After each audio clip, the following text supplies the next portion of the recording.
병원에서 구급차를 운전하는 10년차 되는 분이 있었습니다. 근데 그분이 그 일을 하면서 항상 입에 불평을 달아놓고 삽니다. 대형 병원의 구급차를 운전하다 보니까 얼마나 환자들이 많고 그래서 피곤하겠습니까? 한밤중에도 출동하고 새벽에도 출동하고 잠을 제대로 자지를 못하고 긴급 출동을 하면서 환자들을 실어 나르는 일이 얼마나 힘들겠습니까? 그것도요, 건강한 사람들을 태우고 다니는 일이 아니죠. 만나는 모든 사람들마다 다 환자들입니다.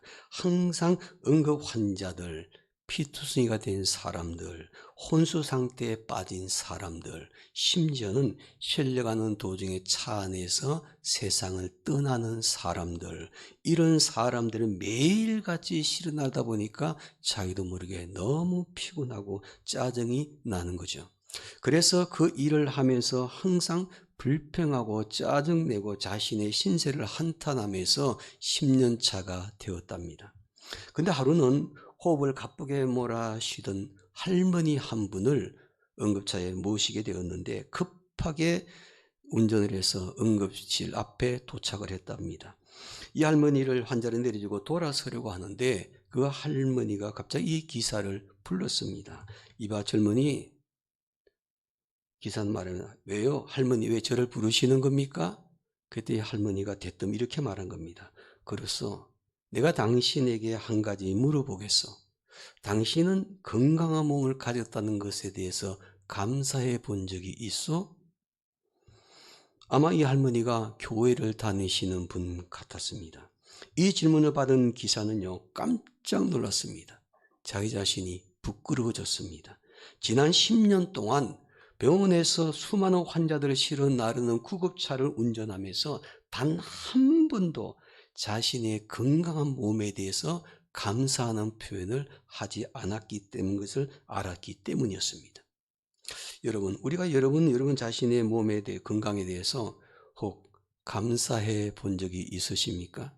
내 몸이 이렇게 건강하다는 것, 또 내가 이렇게 하루하루 살 수 있다는 것, 그것이 얼마나 감사한 것인지, 내가 오늘도 살아서 숨을 쉬고 있고 자유롭게 걸어 다닐 수 있다는 것에 대해서 감사해 본 적이 있으신지요?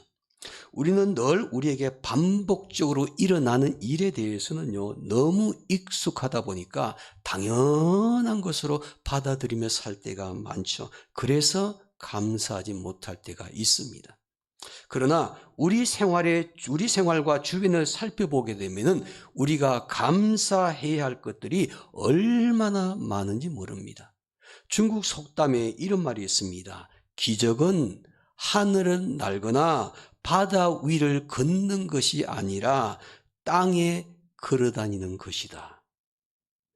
이 말은 우리가 일상적인 삶 속에서 살아가고 살다는 것 자체가 감사할 일이고 기적이라는 거죠. 인터넷 모 사이트에 보니까 이런 얘기가 있더라고요. 사람 눈에 실명한 사람이 안구 하나를 갖다가 사서 수술하는데 약 1억이 든다 그럽니다.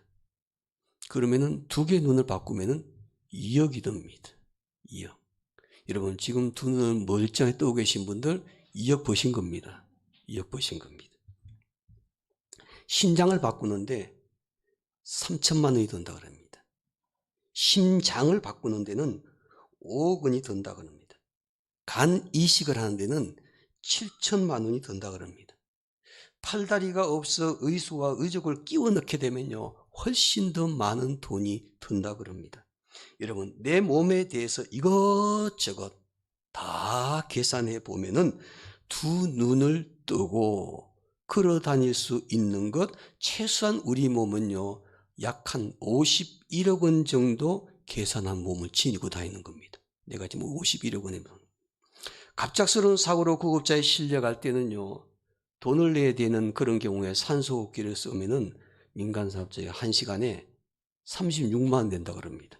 36만 원. 그렇다면은 눈, 코, 입을 가지고 두 다리를 쭉 하루에 매일같이 우리가 자유롭게 산소호흡기 쓰지 않고 공짜 산소 마시고 살지 않습니까? 1시간에 36만 원이면은 하루 24시간이 돈이 얼마입니까? 계산해 보니까요, 제 쓸데없는 데 계산해 봤습니다. 860만 원입니다. 860만 원. 우리가 계속해서 산소기록업자에 쓰게 되면은 860만 원의 하루에 돈을 지불을 해야 된다는 거죠. 우리는 결국은 이렇게 돈을 지금 많이 벌고 살고 있습니다. 우리는 50억이 넘는 몸에다가 매일같이 860만 원어치의 공짜를 받고 살고 있으니 얼마나 감사한 일인지. 감사하지 못하는 사람에게는요, 한 가지가 없습니다. 뭔지 아십니까?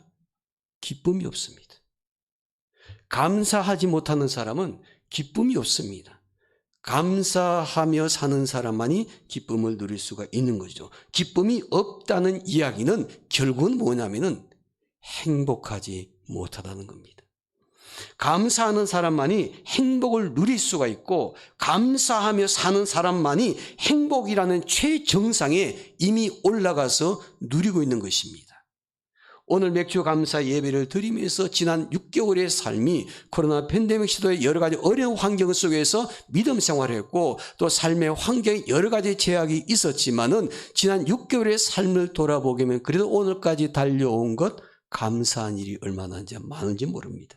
그리고 앞으로 6개월의 삶 속에서 우리의 환경이 더 좋아질지 나빠질지는 알 수가 없지만은 어떤 환경 가운데에서도 오늘 저와 여러분들이 감사하는 마음을 잃지 않고 살게 되면요, 우리 마음에 기쁨이 있을 것이고, 기쁨이 있게 되면은 행복의 정상의 자리에 서서 살 수가 있는 것입니다. 여러분, 행복은 어디에서부터 출발하는가?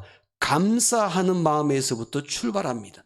감사하는 사람이 기쁨이 있고, 기쁨을 누리고 산 사람이 행복한 인생을 사는 사람이기 때문입니다.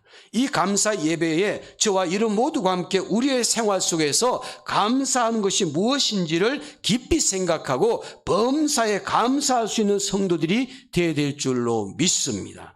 우리는 인생을 살아가면서 다른 사람에게 은혜를 입기도 하고 은혜를 베풀기도 하죠. 그래서 우리의 인생은 한마디로 말하면요, 은혜로 사는 것입니다. 하나님을 믿지 않는 사람들도요, 은혜를 받고 살고 은혜를 베풀고 살고, 그래서 은혜로 사는 것이 우리의 인생이라는 거죠.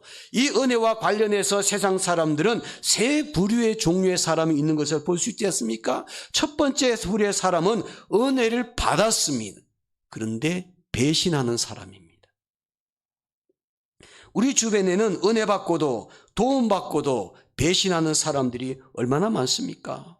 가장 어려울 때 도와주었는데 자기가 잘 되니까 그 은혜 잊어버리고 등 돌리고 사는 사람, 우리 주변에 얼마나 많은지 모르겠습니다. 여러분들도 경험해 보셨을 겁니다. 사람들 앞에서 뿐만 아니라 하나님 앞에서도 그런 사람들이 있더라는 것입니다. 하나님의 은혜를 받고 축복도 받았는데 하나님께 등 돌리고 배신하는 사람들이 있더라는 것입니다. 둘째로는 두 번째 부류의 사람들은 은혜를 받고도 감사할 줄 모르는 사람입니다. 부모의 은혜 받았고 스승의 은혜도 받았고 주변 사람들로부터 은혜 받았습니다. 그런데 그 받은 은혜에 감사할 줄 모르며 사는 사람들이 있더라는 거죠. 그뿐만 아니라 그 하나님의 은혜를 받고도 그것에 감사하는 마음을 갖지 못하는 사람들이 종종 있습니다. 세 번째 부류의 사람은 은혜를 받고 감사할 줄 아는 사람이죠.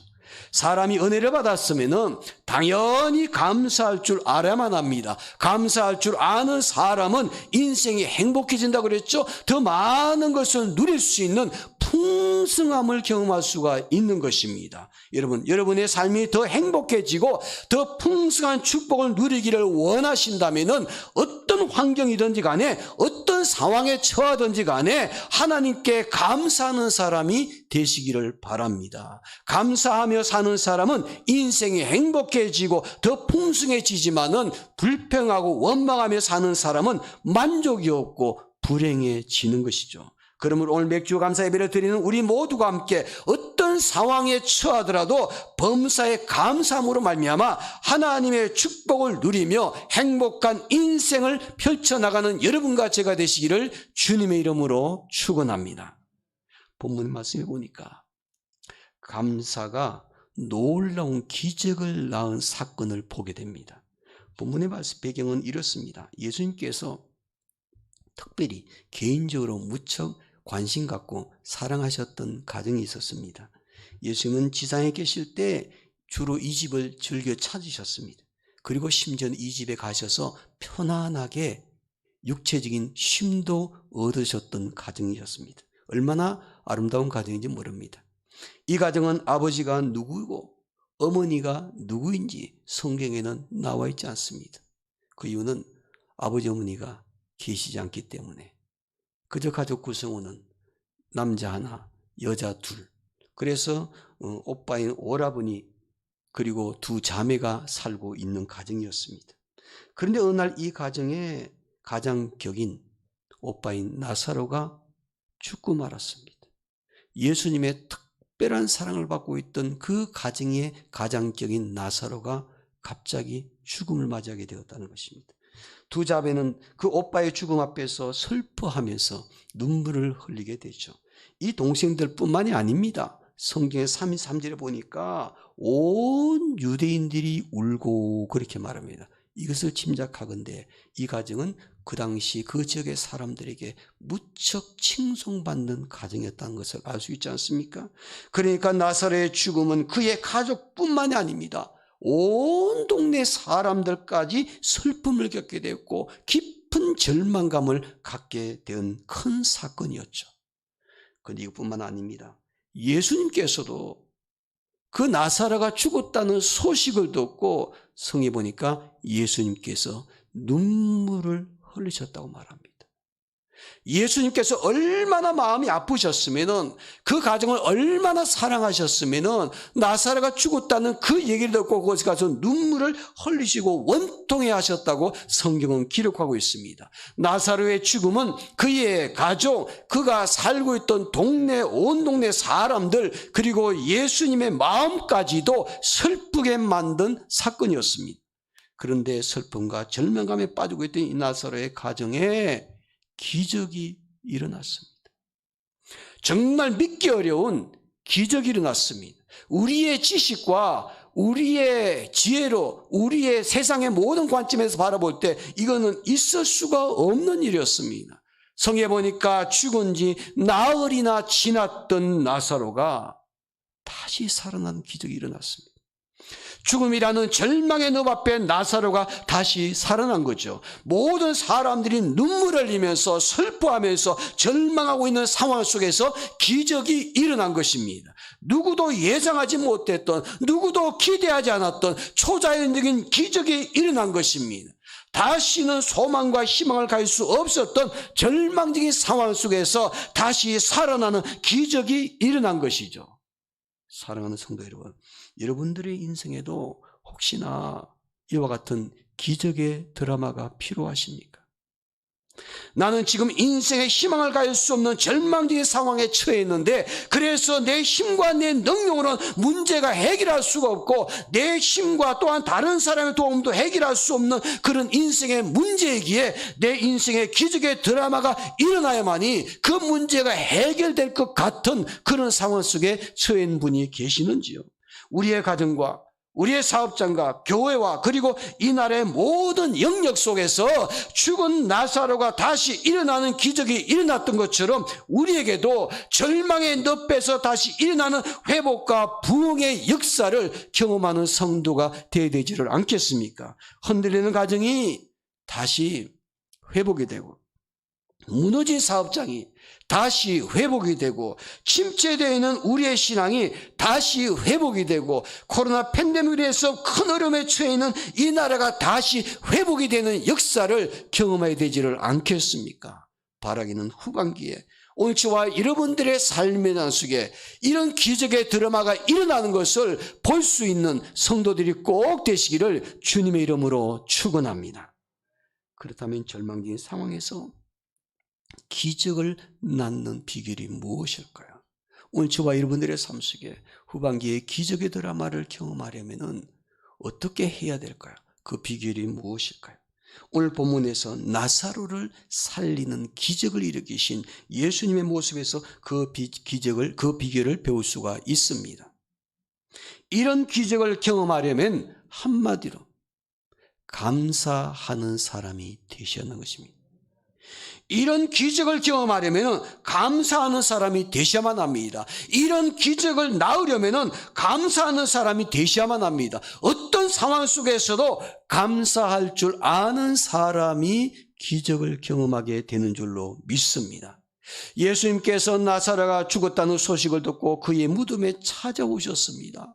그리고 슬퍼하시며 눈물을 흘리십니다. 이 광경을 지켜보고 있던 어떤 사람들은요, 이렇게 말합니다. 저 예수라는 사람이 우는 것을 보니까 죽은 나사로를 무척이나 사랑했는가 보구나 라고 얘기들 합니다. 또 어떤 사람들은 이렇게 말합니다. 소경에 눈을 뜨게 했던 저 사람이 죽은 나사로가 죽지 않게도 할 수 있지 않느냐라고 얘기를 합니다.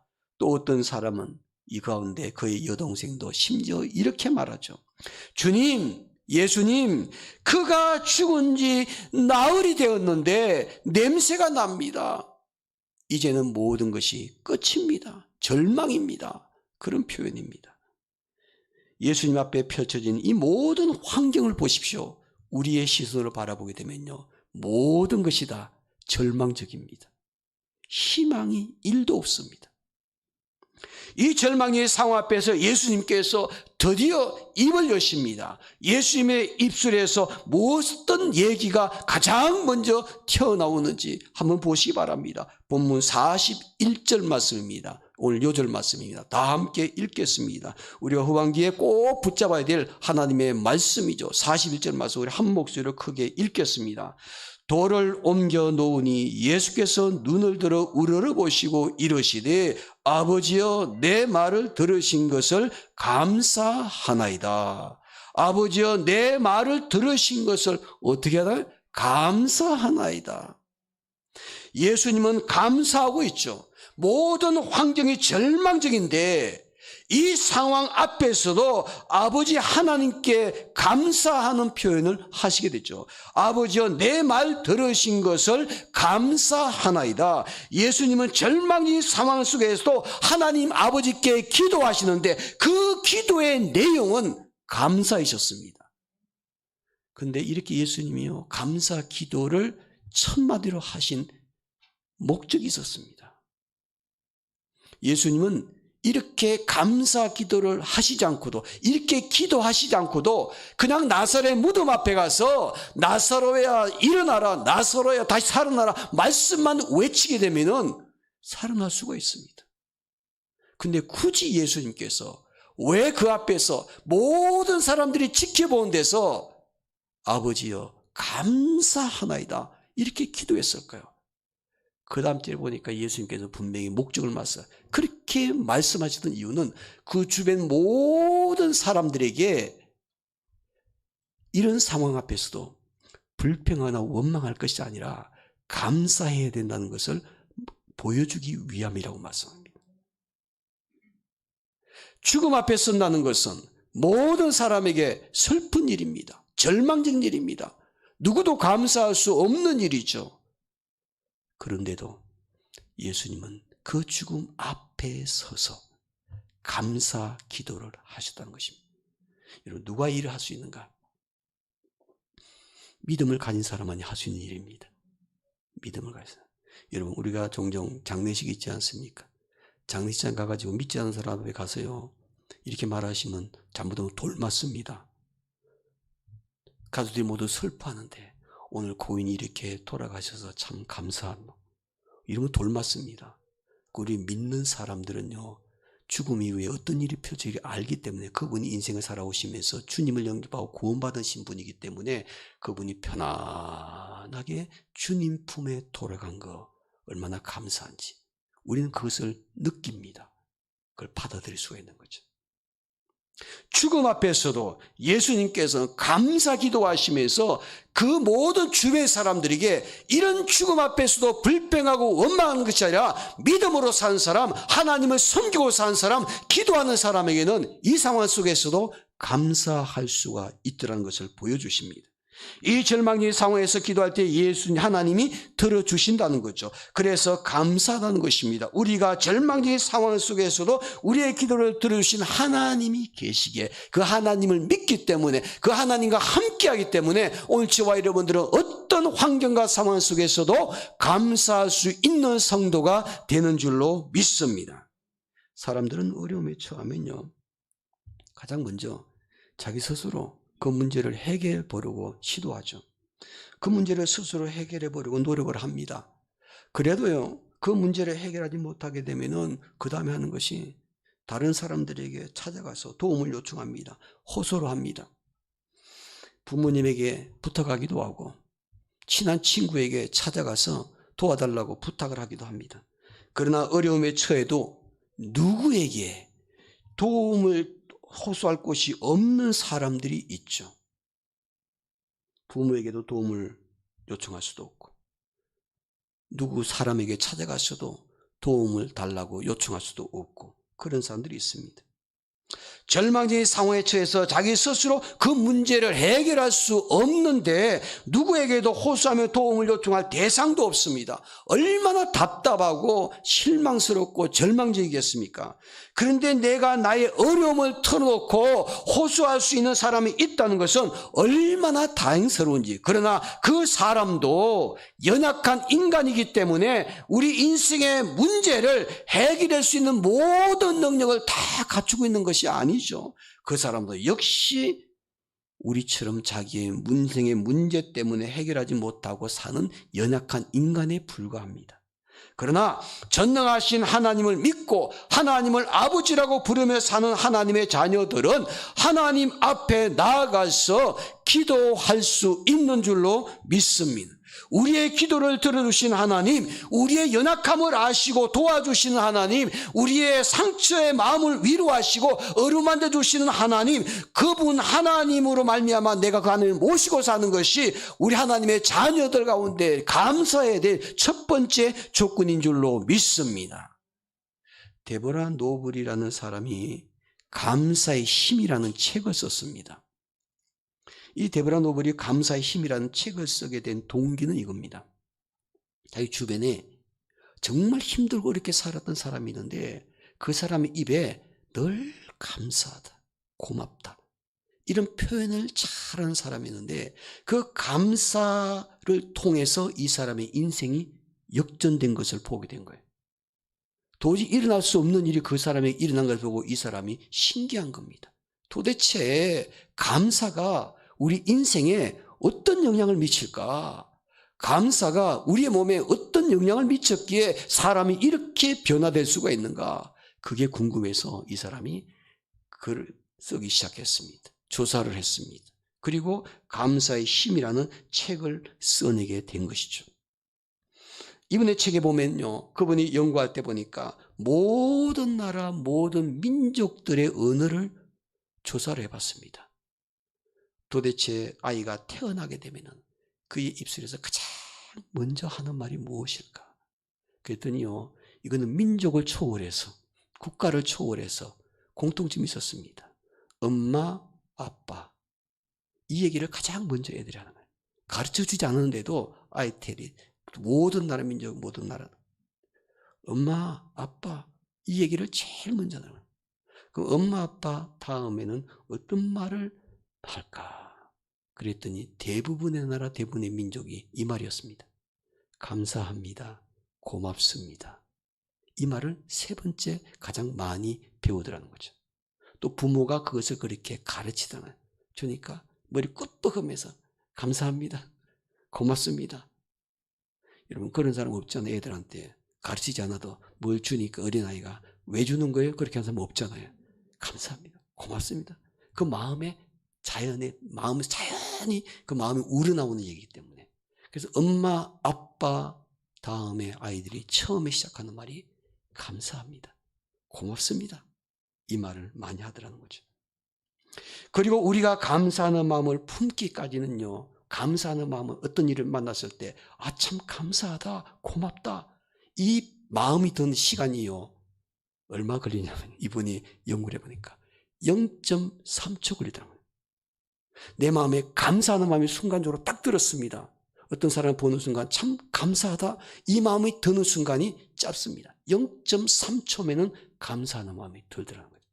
그 0.3초의 시간이 걸리지만은요, 아주 짧은 0.3초의 그 짧은 시간에 몸에는 여러 가지 변화가 일어난다는 것을 연구를 통해서 증명을 했습니다.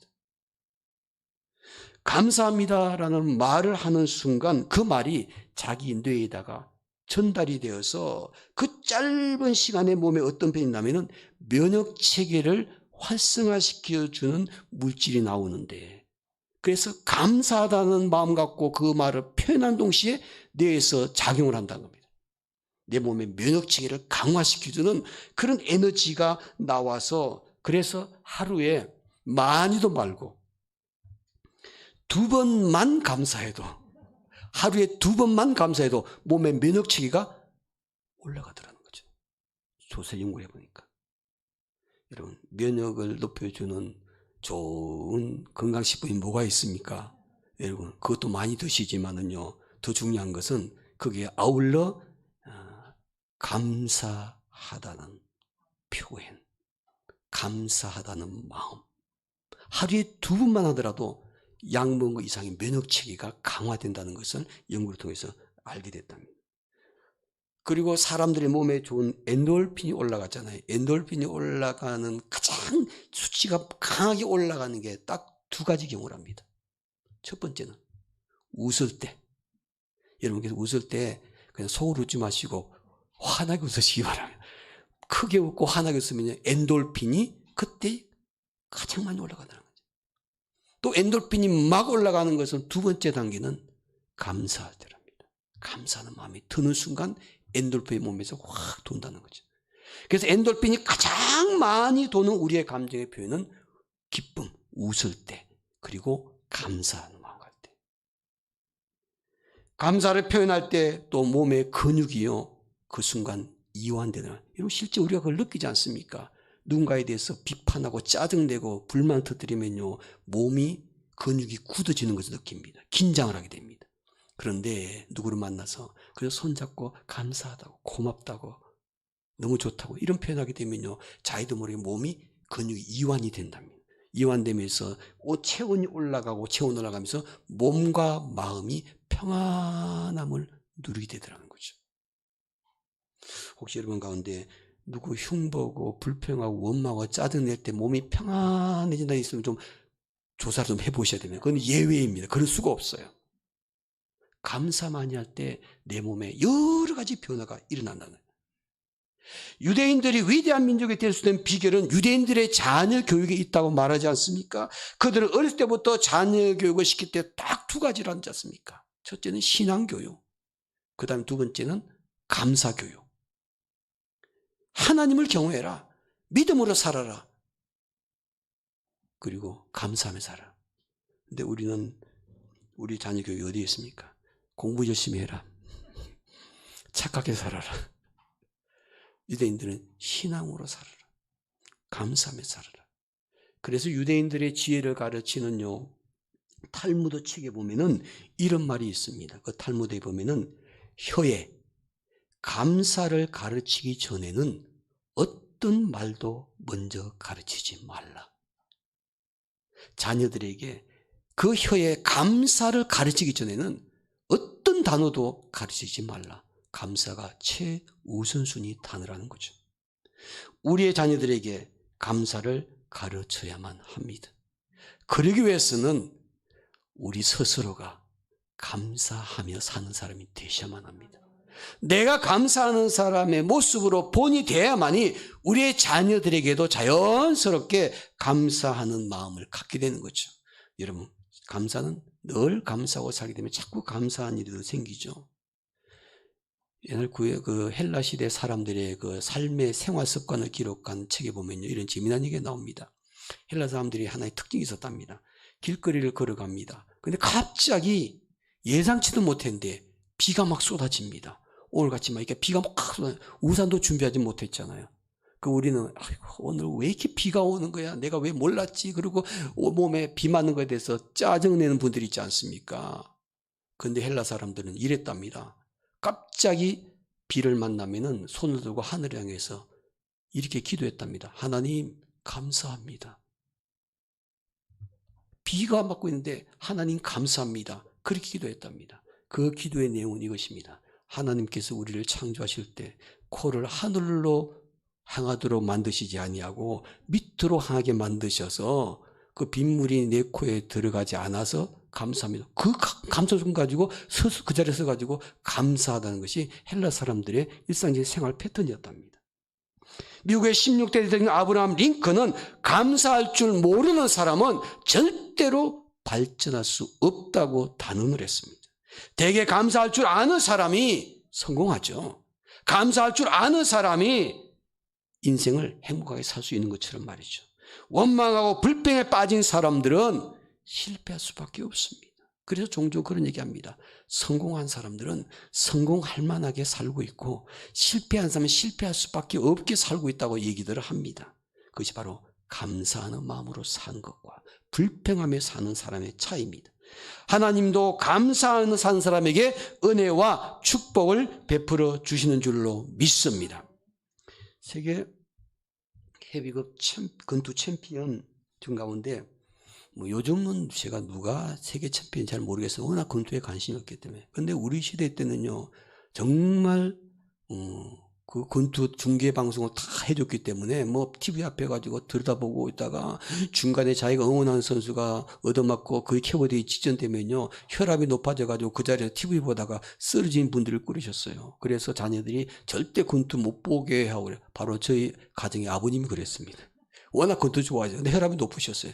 그래서 권투했다 그러면요, 막 아버님이 응원하는 그 선수가 얻어맞고 막 질 것 같으면요, 저희 형님들이 TV를 꺼버렸습니다.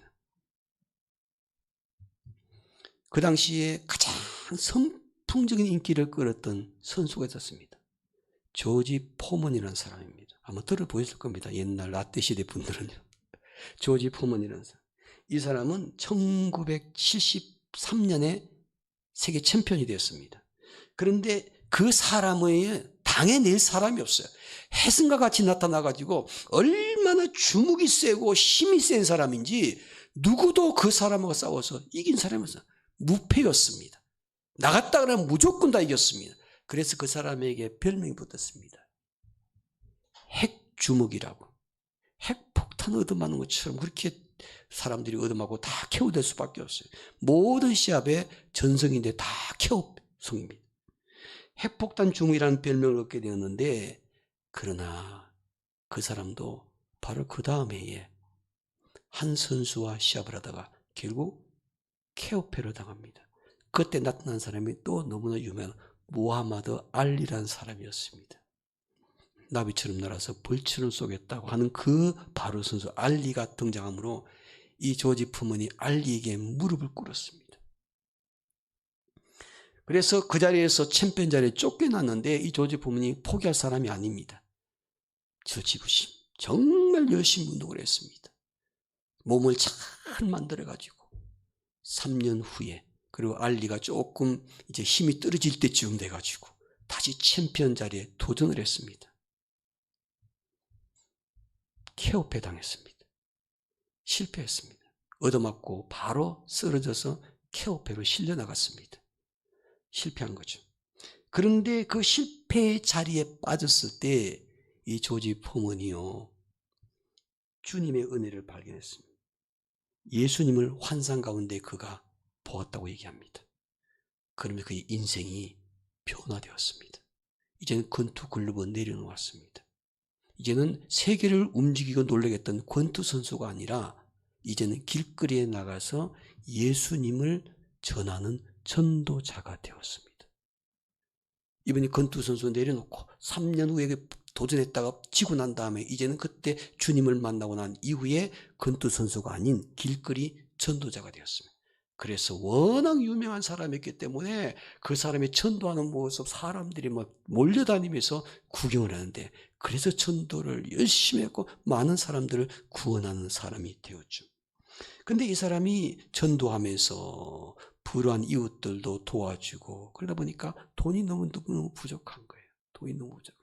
그래서 어떻게 하면 좀 돈을 더 모금을 해가지고 많은 사람들에게 도움을 줄까, 전도할 수 있을까, 그렇게 고민하다가 어느 날 기도하는 중에 하나님께서 그의 마음에 이런 마음 주셨습니다. 건투 글러브를 다시 끼라는 거예요. 근데 이 조지 포문 입장에서는요, 이거는 불가능한 일입니다. 나이가 이미 42살이 되었기 때문에 이제는 건투 글러브를 다시 끼고 젊은 사람과 시합을 한다는 것은 이거는 있을 수 없는 일이라고 생각되죠. 근데 계속 마음속에 다시 챔피언 다리에 도전할 수 있도록 건투 글러브를 끼워야 되는 그런 마음이 강하게 작용하게 된 거죠. 그래서 이분이 순종하는 마음으로 다시 건투 글러브를 끼웠습니다. 열심히 운동을 했습니다. 그래서 이 사람이 2년 동안 몸을 잘 만들어가지고 그 당시 챔피언에 도전을 했습니다. 그런데 그 도전에서 챔피언이 되었습니다. 다시 최정상 자리에 오르게 된 거죠. 챔피언이 되어서 손이 번쩍 들려가지고 벨트를 끼는 순간 기자들이 올라와서 조지 포문에게 기가 막히니까 인터뷰를 시작합니다. 그랬더니 조지 포문이요, 기자들 다 물리치고 그 사람들이 다 보는데 앞에서 무릎을 꿇고 하나님께 기도하더랍니다. 그 입술에서 나온 얘기는 딱 짧은 문장에서 하나님 감사합니다. 하나님 감사합니다. 그 얘기를 계속 반복해서 링 위에서 무릎 꿇고 기도했습니다. 그 기도가 끝난 다음에 마이크를 들이대니까 기자들 앞에서 그는 이렇게 말합니다. 지금 저는 지금까지 인생 살아오면서 하나님께 감사해 본 적이 별로 없었던 것 같습니다. 그러나 지금 이 순간 저는 진정으로 내 마음 전심으로 하나님께 감사 올립니다. 왜냐하면 오늘 나를 이렇게 만들어 주신 분은 하나님이시기 때문입니다. 그렇게 인터뷰를 했습니다. 능력이 있고 힘이 있었던 젊은 시절에 다시 도전했지만은 챔피언 자리에 오르지를 못했습니다. 건투 선수로서는 사실 나이가 많아서 40대 중반이라면은 할아버지입니다. 근데 그가 다시 세계 챔피언이 된 것은 그에게 그 건투 세계에서는 기적 같은 일이었습니다. 건투 선수로는 기적을 낳은 것이죠. 하나님의 은혜가 아니고서는 그 자리에 설 수 없다는 것을 조지 포문은 철저히 깨달았기 때문에 하나님 감사합니다 그 말밖에 할 수가 없었던 것이죠. 여러분, 감사하며 사는 사람이 하나님의 기적을 경험하게 되는 줄로 믿습니다.